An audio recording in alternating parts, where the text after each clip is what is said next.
So, Brian, suicide, grief. Let's talk about that first. We kind of know what grief is. Let's focus on what causes suicide. What causes people to have suicide ideation? Is that how you say That's it? exactly right. What is suicide ideation?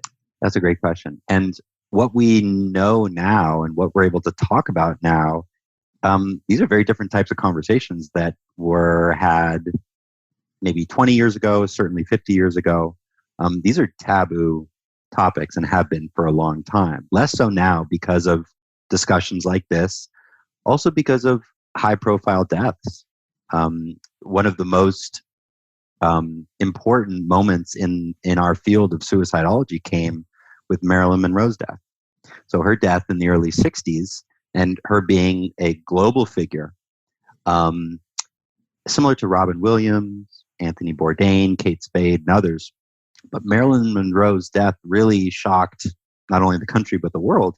And afterwards, in Los Angeles, here in LA, Brentwood, there you go. Mm-hmm. And there was an investigation, as there often is, with the coroner's office and the authorities trying to determine the nature of the death. And in that case, there was questions as to whether or not Marilyn Monroe's death was an accidental or intentional, perhaps intentional suicide.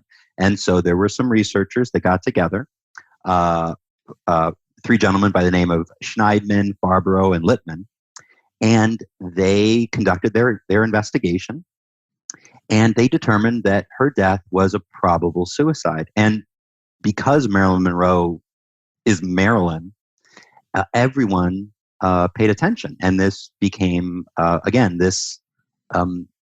this conversation was started. Really, it started with her death. And so what happened is these three gentlemen who were focused on studying suicide, they found themselves all of a sudden being inundated with phone calls from people not only in Los Angeles, but throughout the country, and wanting to know, hey, I read about your investigation. You know, my uncle is struggling, and I'm wondering if you have some advice.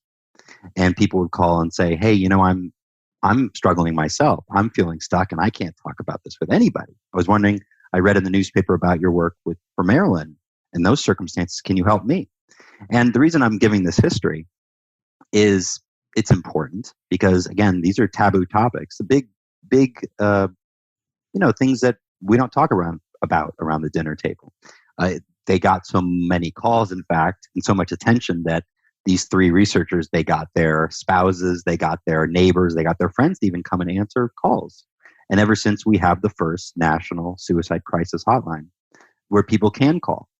And so I just wanted to share that little history because that we can now talk about suicide ideation, which is those thoughts and those feelings where we wonder, often privately to ourselves, do I want to keep doing this? You know, these thoughts that come to so many of us at one point or another in our lives. The research now suggests that everyone, almost everyone, if not everyone, will experience these very human thoughts of, I wonder if I didn't wake up tomorrow. I wonder if my life would be any better. Or I wonder if I got hit by a bus. I wonder if that would improve my situation. It's just often what we talk about at the Suicide Crisis Hotline, which I've worked at for the past 6 years. We say that, yeah, thoughts of suicide are very human, even though it can feel so scary and feel, why? You know, people often call and say, why am I thinking about this? And thank goodness there's safe harbors like the Crisis Hotline, and also conversations like this where we can spread the message that it's okay to feel like, I'm not sure if I want to keep going. Often suicidal ideation, as you said, that ideation, it's a normal response to an